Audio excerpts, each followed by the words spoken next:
I spent 10 years quietly paying for everything: Mom's mortgage, Lily's rent, the family insurance, emergency after emergency. I never asked for thank you. I never expected applause, but I also never expected my own mother to slap me across the face in front of 15 relatives because I refused to hand over $200,000 for my sister's dream wedding. The sound of her palm hitting my cheek echoed through that living room. No one moved. No one defended me. My sister stood there with her arms crossed, watching like I deserved it. "You're the most ungrateful daughter I've ever raised," Mom said loud enough for everyone to hear. "All you do is take." I didn't cry. I didn't scream. I walked out of that house with my face still burning and made one phone call that would collapse their entire world within 48 hours. Because what my family didn't know was exactly how much they had been depending on me. And what I discovered that night about my own sister, it would change everything. Have you ever been punished for finally saying no? My name is Allison Summers. I'm 35 years old, and I work as a financial manager at a mid-sized firm near Seattle. To most people who know me professionally, I'm competent, reliable, quietly successful. To my family, I've always been the invisible one. Let me take you back to before that slap, before that dinner, before everything fell apart. Because to understand why I did what I did, you need to understand what I'd been living with my entire life. There's a photo that sits on my bookshelf. I look at it more often than I should. In it, my mother is holding Lily, who must have been around 8 at the time. Mom's smile is radiant, her arms wrapped around my sister like she's the most precious thing in the world. And me, I'm 12 years old, standing at the very edge of the frame. Half my body is cut off. Like even the camera knew I didn't quite belong. Growing up, Mom never let me forget my place. Lily was the beautiful one, the one with potential, the one who would do great things. I was the one who did chores, the one who studied hard because I had nothing else to offer. When Lily failed her college entrance exams, Mom didn't blink. She sold my car, the one I'd bought with 2 years of savings from part-time jobs, to send Lily on a study abroad trip to Europe. A cultural experience, Mom called it. Something to broaden her horizons. I remember my father's face that day. He couldn't stop her, but he found me crying in my room afterward. He sat beside me and said quietly, "You're worth more than they see, Allison. Don't ever forget that." Dad passed away 5 years ago. In the corner of my apartment, there's a wooden box he left me. I've never opened it. The grief is still too heavy, and part of me is afraid of what I might find inside. Or maybe I'm afraid of what I won't find. His sister, my Aunt Ruth, is the only person in the family who ever treated me like I mattered. A few years ago, she mentioned something strange. She said Dad had left something for me, some kind of inheritance, but Mom told her it wasn't the right time. When I asked Mom about it, she waved her hand dismissively. "Your father left nothing," she said. "Ruth is getting old. She's confused." I let it go. I always let things go. For 10 years, I quietly supported my family. I paid Mom's mortgage when she fell behind. I covered the family's health insurance. I paid Lily's rent for her apartment in Los Angeles because she was chasing her dreams and couldn't be bothered with things like bills. I gave her my social security number once because she said she needed it for insurance paperwork at a new job. I didn't think twice about it. Every month, the statements from the supplementary credit card I'd given Mom seemed higher than they should be. I noticed. I just never said anything. Then came the dinner. Mom called and said we needed to discuss Lily's wedding. My sister had just gotten engaged to Daniel, a man who worked in finance and looked like he'd stepped out of a catalog. I drove to Mom's house expecting small talk and maybe some wedding magazine browsing. Instead, Mom unveiled a $200,000 wedding plan. A luxury resort, designer, everything. And before I could process a single number, Lily turned to me with that familiar, entitled smile. "You'll sponsor my wedding, right?" she said. "You don't have a husband or kids. You don't need the money." I opened my mouth to say no, but Mom cut me off before I could speak. "This isn't a question, Allison. This is your duty as a sister." The entire table went silent. Mom, Lily, even Daniel, all staring at me like my answer had already been decided. I didn't answer that night. I couldn't. The words stuck in my throat as I looked around that table at faces that expected nothing less than complete obedience. I mumbled something about needing time to think, grabbed my purse, and left before anyone could stop me. Mom called after me, but I pretended not to hear. 1 week later, I received another invitation. Mom said it was a family gathering, a chance for everyone to catch up and celebrate Lily's engagement. She made it sound casual, even warm. I should have known better. When I pulled into Mom's driveway, I counted the cars. There were at least 8 vehicles parked along the street. My stomach tightened as I walked up the porch steps. Through the window, I could see the living room packed with relatives. Aunts, uncles, cousins I hadn't seen in years. All of them turned to look at me the moment I opened the door. Mom stood in the center of the room with Lily beside her. Both of them were smiling, but there was something sharp beneath those smiles, something rehearsed. "There she is," Mom announced, her voice carrying across the room like she was addressing an audience. "Everyone, I wanted you all here today for a very special reason. As you know, Lily is getting married to a wonderful man, and today we're officially confirming that Allison will be sponsoring the wedding, a generous gift from a loving older sister." The room erupted in murmurs of approval. People nodded at me like I'd already agreed, like this was settled. Lily stepped forward, holding a folder. She opened it and pulled out several printed pages. "I've put together a detailed breakdown of all the costs," she said, her tone businesslike. "Venue catering, flowers, photographer, dress honeymoon contribution. The total comes to $200,000. I've already started putting deposits down, so we'll need the first payment by the end of the month." I stood frozen near the doorway. 15 pairs of eyes watched me, waiting for my grateful acceptance. Waiting for me to play my role the way I always had. But something had shifted inside me during that week. I'd spent 7 days replaying every sacrifice I'd made, every bill I'd paid, every time I'd been treated like my only value was what I could provide. And I realized I was tired. Not just physically tired, but tired in my soul. I took a deep breath. My hands were shaking, but my voice came out steady. "I cannot pay $200,000, I said. "That is not my responsibility." The silence that followed was deafening. Lily's folder slipped slightly in her hands. Her jaw actually dropped open. Somewhere behind me, I heard a cousin whisper something I couldn't make out. Mom's face went through a transformation I'll never forget. First, it turned white, completely drained of color. Then the red crept in, starting at her neck and rising to her cheeks like a tide of fury. "What did you just say?" Her voice was barely above a whisper, but it cut through the room like a blade. "I said no, Mom. I've been supporting this family for 10 years. I've paid your mortgage. I've covered Lily's rent. I've handled emergencies and insurance and credit card bills, and not once has anyone ever thanked me. Not once has anyone asked if I could afford it. You all just assumed I would keep giving forever." "How dare you?" Mom started walking toward me. Her steps were slow and deliberate. "How dare you embarrass this family in front of everyone, after everything we've done for you?" "What have you done for me?" The question escaped before I could stop it. "Tell me one thing you've ever sacrificed for me." That's when she slapped me. The sound echoed through the living room. My cheek exploded with pain and I stumbled backward a step. For a moment I couldn't hear anything except a ringing in my ears. Then my mother's voice broke through, loud and venomous. "You are the most ungrateful daughter I have ever raised. All you do is take, take, take. You've never given anything to this family." I pressed my hand to my burning cheek and looked around the room. No one moved. My cousins stared at the floor. My aunts clutched their cups of tea like shields. Only Uncle Robert started to stand, his face troubled. "Hey, now that's going too far," he said. Mom turned her glare on him, and he sat back down immediately. The brief flash of resistance died before it could become anything meaningful. But then Aunt Ruth pushed through the crowd. She was the only one who actually came to me, her weathered hands reaching for my shoulders, her eyes filled with something that looked like decades of suppressed anger.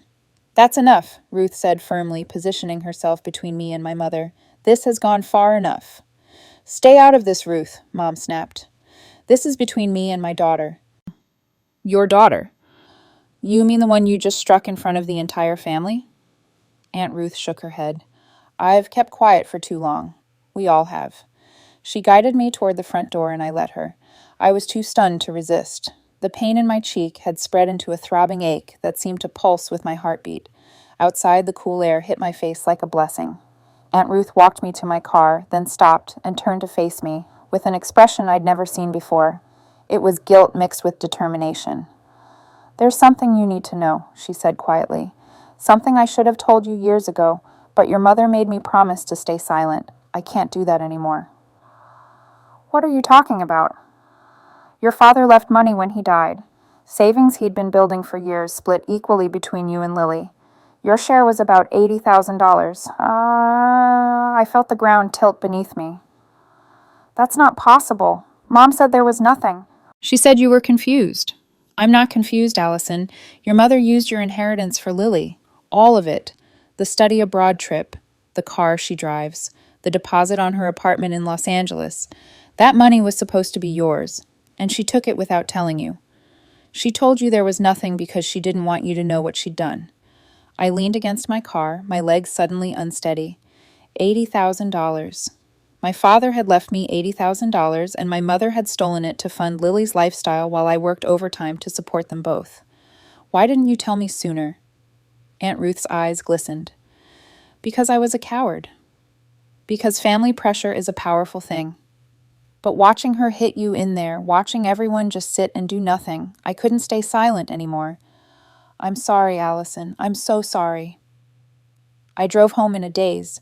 My cheek still burned, but the physical pain had become secondary to something else. Something that felt like ice forming in my chest. When I got to my apartment, I walked straight to the bathroom and looked in the mirror. A red mark was already forming where Mom's hand had landed. I stared at it for a long time, but I wasn't looking at the mark. I was looking at my own eyes, asking myself a question I'd been avoiding for 35 years. How long have I been enduring this? How long have I been the one who gives and gives while they take and take? I walked to my laptop and opened it. The screen glowed. In the dim room as I pulled up my banking information. Automatic payments to Mom's mortgage company. Monthly transfers for Lily's rent. The supplementary credit card. Insurance premiums. A decade of silent sacrifice, all documented in neat digital rows. I picked up my phone and dialed Mom's number. She answered on the first ring, already launching into a tirade. Allison, you need to come back here right now and apologize. You've humiliated this entire family. Lily is in tears. How could you be so selfish after everything we— Mom? My voice cut through hers. It sounded strange to my own ears. Calm, cold, completely controlled. She stopped talking. You want to know how much more I'm going to give this family, I said. The answer is nothing, not one more dollar, starting today. I hung up before she could respond. My phone immediately started buzzing with callbacks. Mom, Lily, numbers I didn't recognize. I watched the screen light up again and again, then set it face down on the table. The silence in my apartment felt like the first breath of freedom I'd taken in years. The silence in my apartment lasted exactly 47 minutes before I got to work. That strange calm I'd felt when I hung up on Mom didn't fade. If anything, it grew stronger, sharper, like a blade being honed. For the first time in my life, I wasn't reacting to my family. I was planning. I spent the next week doing what I do best. Numbers, documentation, evidence. Every evening after work, I sat at my kitchen table with my laptop and a growing stack of printed bank statements. I traced every automatic payment I'd set up over the past decade. Every transfer to Mom's account. Every rent check for Lily's apartment. Every insurance premium. Every emergency bailout that was never actually an emergency. When I finally tallied it all up, the number staring back at me was $153,000. I had given my family $153,000 over 10 years, and they had the nerve to call me the one who only takes. On Monday morning, I made the calls. First, I contacted my bank and canceled the supplementary credit card I'd given Mom. The customer service representative asked if I was sure, and I said yes without hesitation. Then I logged into my accounts and stopped every automatic payment. Lily's rent, the family health insurance I'd been covering, the utility bills for Mom's house, the monthly contribution toward her mortgage. One by one, I watched the scheduled transfers disappear from my screen. It felt like cutting ropes that had been wrapped around my ankles for years. The fallout came faster than I expected. Within 48 hours, my phone was flooded with messages. Mom's credit card had been declined at the grocery store. Lily received a notice that her rent was overdue. The electric company sent a disconnection warning to Mom's house. Each notification that popped up on my phone felt like a small victory, and I'm not ashamed to admit that. But I wasn't finished. I composed an email addressed to every relative who had been in that living room when Mom slapped me. Aunt Ruth, Uncle Robert, my cousins. Everyone who had sat there in silence while my mother struck me and called me ungrateful. I attached the spreadsheet I'd created showing every single payment I'd made over the past decade. Dates, amounts, purposes. All of it documented and verified with bank statements. At the bottom of the email, I wrote one sentence. I am not the one who only takes. I have been supporting this family for 10 years without a single word of thanks. I hit send and closed my laptop. The responses started coming within hours. Shocked messages from cousins who had no idea. An apologetic voicemail from Uncle Robert saying he should have spoken up that day. Radio silence from Mom and Lily. But I wasn't doing this for responses. I was doing this because the truth deserved to be known. That same week, I decided to do something I should have done years ago. I ordered a copy of my credit report. After everything that had happened, I wanted to make sure there were no remaining financial ties between me and my family. No joint accounts I'd forgotten about. No lingering connections they could exploit. When the report arrived in my email, I scrolled through it, expecting to see my usual accounts. My credit card. My car payment. My modest savings. But then I saw something that made my blood run cold. There was a credit card I didn't recognize. A Visa with a $25,000 limit opened 18 months ago. The billing address listed was not mine. It was Lily's apartment in Los Angeles. The current balance was $23,000. I stared at the screen, my mind racing. I had never opened this account. I had never authorized anyone to open it in my name. But someone had used my social security number to apply for this card and they had nearly maxed it out. Then I remembered. 2 years ago, Lily had called me asking for my social security number. She said she needed it for insurance paperwork at her new job. Something about adding me as an emergency contact. I had given it to her without question because she was my sister, because I trusted her. I spent the next hour pulling up the account details online. The charges painted a clear picture: designer handbags, spa treatments, expensive dinners, a $5,000 charge for what appeared to be a bachelorette party at a resort. My sister had stolen my identity to fund her lifestyle, and she had been doing it for over a year. I called my friend Patricia, who works as a lawyer downtown. I read her everything I'd found, and when I finished, she was quiet for a long moment. "Allison, this is identity fraud," she finally said. "It's a federal crime. If you report this to the authorities, your sister could face serious charges. We're talking potential prison time." I thanked her and hung up. Then I printed everything: the credit report, the account statements, the application with the forged signature, every piece of evidence I needed to prove what Lily had done. I texted Mom and Lily the next morning. I told them we needed to meet. Not at Mom's house, not at Lily's apartment. I chose a coffee shop downtown, a public place with witnesses. I had learned my lesson about confronting them in private. They were already there when I arrived, sitting at a corner table with expressions that hovered somewhere between defiant and nervous. Mom had her arms crossed. Lily was clutching a latte, like it might protect her. I sat down across from them and placed a folder on the table. "What is this?" Mom asked, eyeing the folder with suspicion. I opened it and spread out the documents. The credit card application with my stolen social security number, the billing statements showing months of fraudulent charges, the proof that Lily had committed a federal crime. "This," I said calmly, "is evidence that Lily opened a credit card in my name without my knowledge or consent. She spent $23,000, designer bags, spa days, her bachelorette party, all charged to an account I never authorized." Lily's face went pale. Mom's mouth opened and closed like she was trying to find words but couldn't.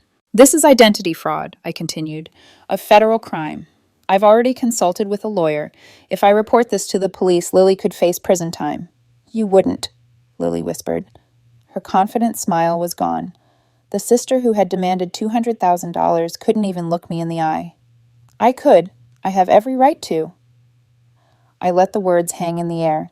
"But before I decide what to do, I want something from this family. Something I've never received in 35 years. Mom's voice came out trembling barely above a whisper. "What do you want? What will make this go away?" I looked at her, at this woman who had slapped me in front of our entire family, who had stolen my inheritance, who had made me feel worthless my entire life. "I don't want money," I said. I don't care about the wedding. What I want is the truth. I leaned forward slightly. Why did you always choose her? Why was I never enough for you? The question landed like a stone in still water. Mom stared at me, and for the first time in my entire life, I saw something in her eyes that wasn't anger or disappointment or cold dismissal. It was fear, pure, undisguised fear. And she couldn't answer.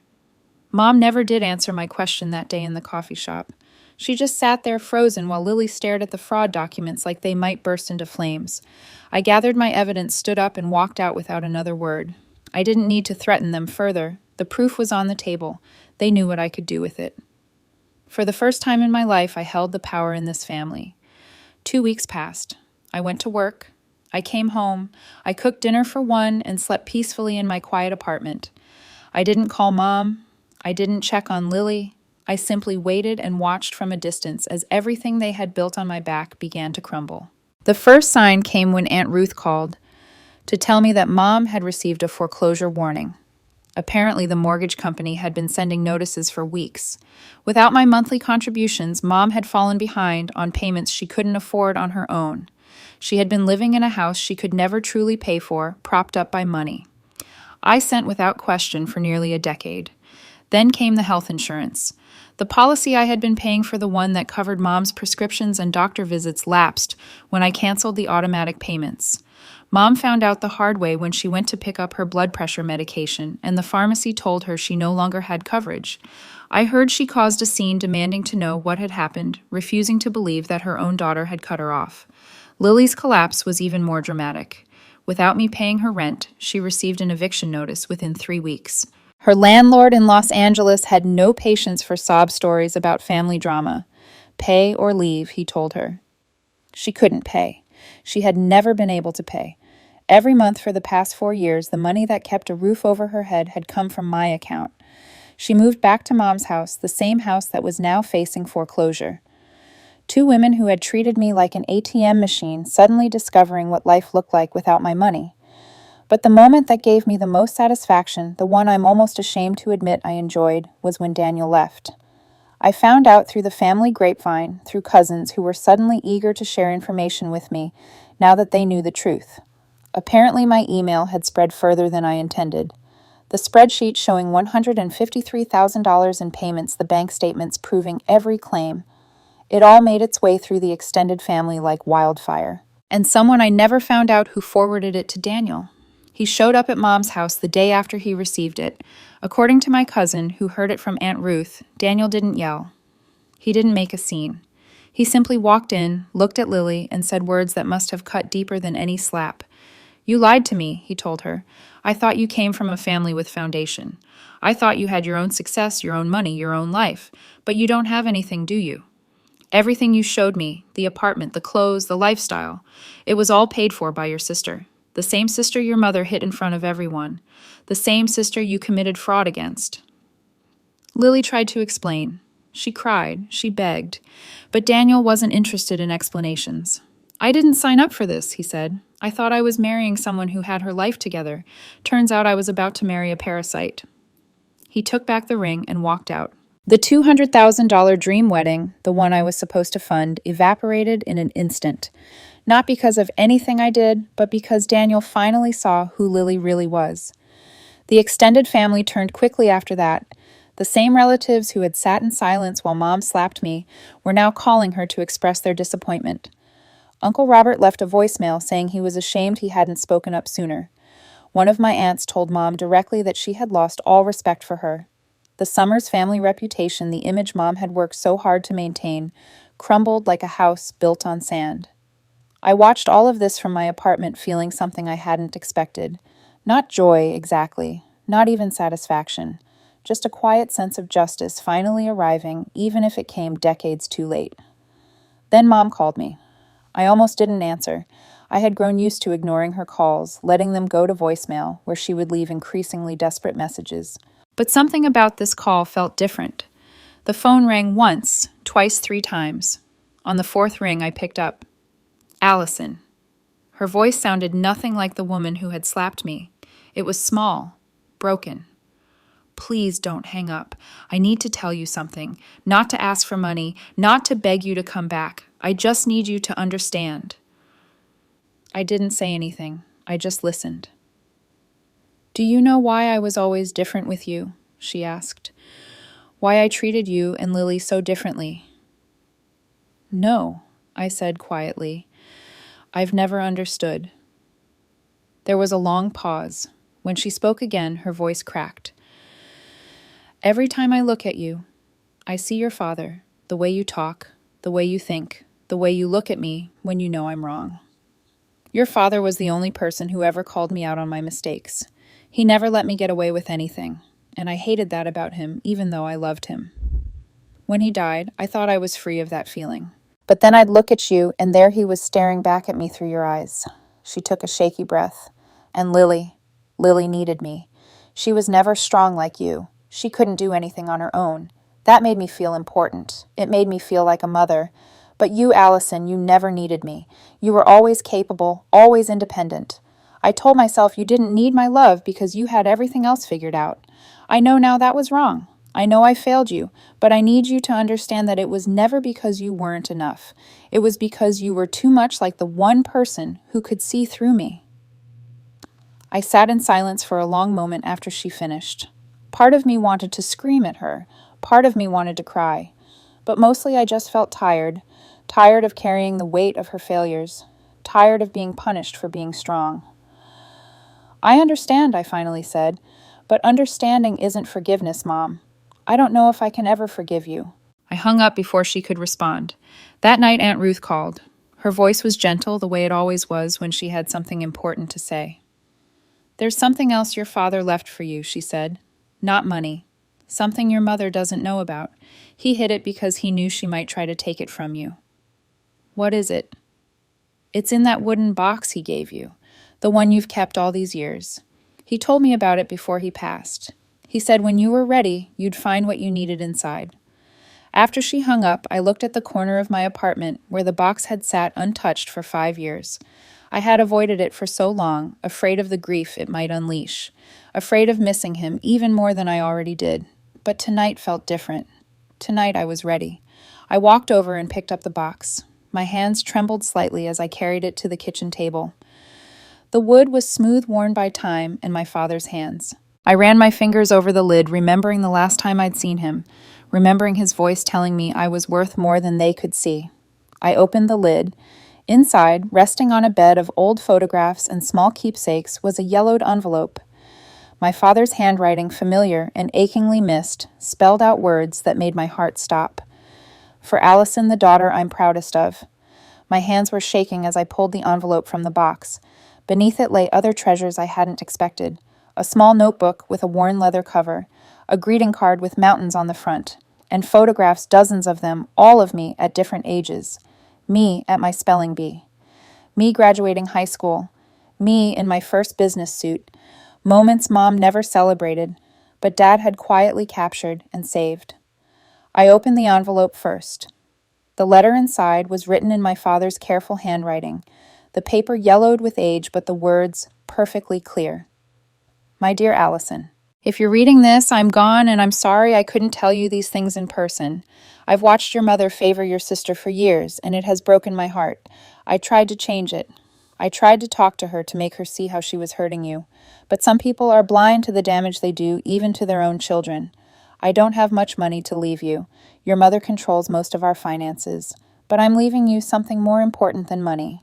I'm leaving you the truth. You deserve unconditional love, Allison. You always have. If you never received that from your mother, remember this. I always saw you.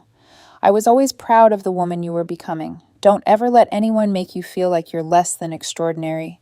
I love you. Dad." I had to stop reading because I couldn't see through my tears. For 5 years, I had avoided this box because I was afraid of the grief. But this wasn't grief. This was validation. This was proof that at least one person in my family had truly seen me, truly loved me, without conditions or comparisons. The notebook contained page after page of my life, every report card with straight A's, every award I received, small moments I had forgotten, the time I helped a classmate who was being bullied, the summer I worked 2 jobs to save for my car, Things Mom never acknowledged, but Dad had noticed and recorded like treasures worth preserving. The card held a simple message: "You are the thing I'm proudest of.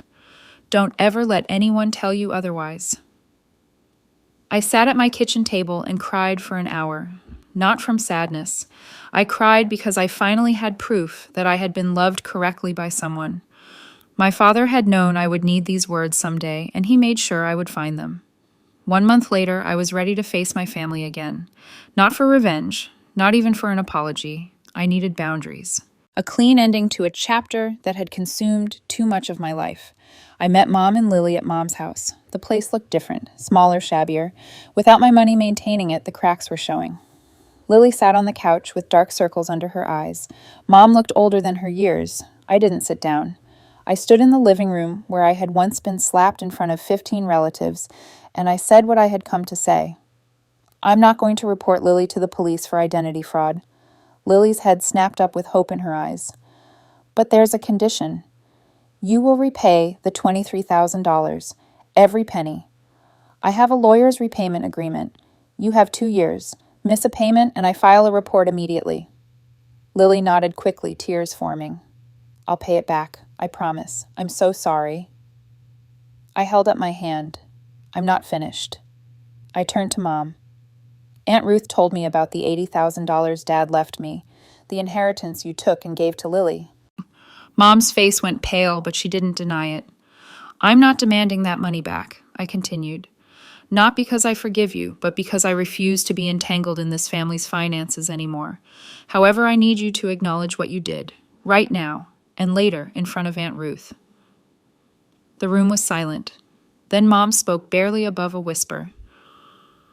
I took your inheritance. I used it for Lily. I told you there was nothing because I didn't want you to know. She couldn't meet my eyes. I'm acknowledging it. Good. I took a breath. I'm not cutting you out completely. But things will be different. No more money, no more one-sided sacrifice. If you want a relationship with me, you'll have to earn it through respect. Real respect. Actions, not words. Lily was crying openly. I'm sorry. I'm so sorry for everything. I looked at her, trying to decide if the apology was genuine or just desperation. I couldn't tell. Mom sat quietly for a long time. I don't know how to change Allison. I've been this way my whole life.